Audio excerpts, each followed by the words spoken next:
Hey guys, welcome to my channel. ఈ రోజు college అయ్యాక చక్కగా గ్రౌండ్ లోకి పోయి క్రికెట్ అయితే ఆడుతున్నాం గైస్. మేమైతే 5 balls కి 10 runs అయితే కొట్టాలి. సో కొట్టేసి పైకి అయితే వెళ్ళి లూడో గేమ్ అయితే ఆడుతున్నాం గైస్. ఇంకా లూడో గేమ్ లో చిన్న ఛాలెంజ్ అయితే చేసుకున్నాం గైస్. అదేమంటే ఓడిపోయిన వాళ్ళకి బిర్యానీ అయితే ఇప్పియాలి, గెలిచిన వాళ్ళు.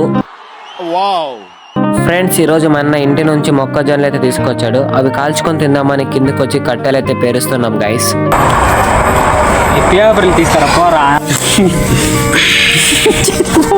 ఫ్రెండ్స్, ఈ చలిలో ఆ వేడి వేడి మొక్కజొన్న తింటూ ఉంటే ఆ ఫీలే వేరే లెవెల్ అసలు. ఇంకా తినేసి హ్యాండ్ వాష్ చేసుకుని డిన్నర్ చేసేకి మెస్కి అయితే వెళ్తున్నాం గైస్. ఫ్రెండ్స్, మేము మెస్కి వెళ్లేలోపు ఫుడ్ అంతా అయిపోయింది, ఒక్క రైస్ వంకాయ సాంబార్ తప్ప. కానీ ఏం చేయలేం గైస్, దాంతోనే అడ్జస్ట్ చేసుకుని హాస్టల్ కి అయితే వెళ్ళిపోయాం. ఇంకా మనం మళ్ళీ నెక్స్ట్ వీడియోలో కలుసుకుందాం. అంతవరకు bye bye, tata, take care.